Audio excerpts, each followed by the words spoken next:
আসসালামু আলাইকুম ওয়ারাহমাতুল্লাহ। আল্লাহর রাসূল সাল্লাল্লাহু আলাইহি ওয়াসাল্লাম বলেছেন, তোমরা আমার পক্ষ থেকে পৌঁছে দাও, যদিও তা একটি আয়াত হয়।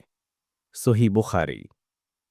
আল কুরআনে ইরশাদ হয়েছে, তার কথার চেয়ে উত্তম আর কার হতে পারে যে মানুষকে আল্লাহর দিকে আহ্বান করে, সৎ কাজ করে এবং বলে, আমি একজন মুসলিম।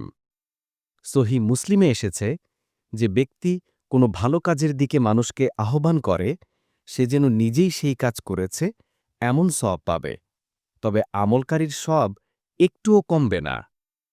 আবার সতর্কবাণীও দিয়েছেন রাসূল সাল্লাল্লাহু আলাইহি ওয়াসাল্লাম, যে আমার নামে এমন কিছু বলবে যা আমি বলিনি, তার আবাসস্থল জাহান্নামে। সহিহ বুখারী।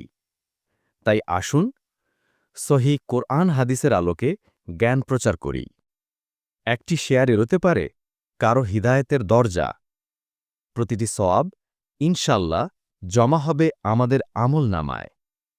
আমাদের বিশেষ সেবা, অসংখ্য ইসলামিক ভিডিও রয়েছে যা আপনার জীবন পরিবর্তনে সহায়ক হতে পারে ইনশাল্লাহ। কোন ভিডিও আপনার ভালো লেগেছে জানাবেন।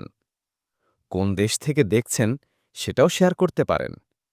নতুন কোনো বিষয়ের ভিডিও চাইলে অনুরোধ করতে পারেন।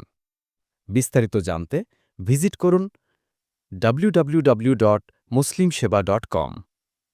যোগাযোগ 01711651449। হোয়াটসঅ্যাপ, টেলিগ্রাম অথবা কল করতে পারেন। সাথে থাকুন, লাইক, শেয়ার করুন ও অন্যদের আমন্ত্রণ জানান।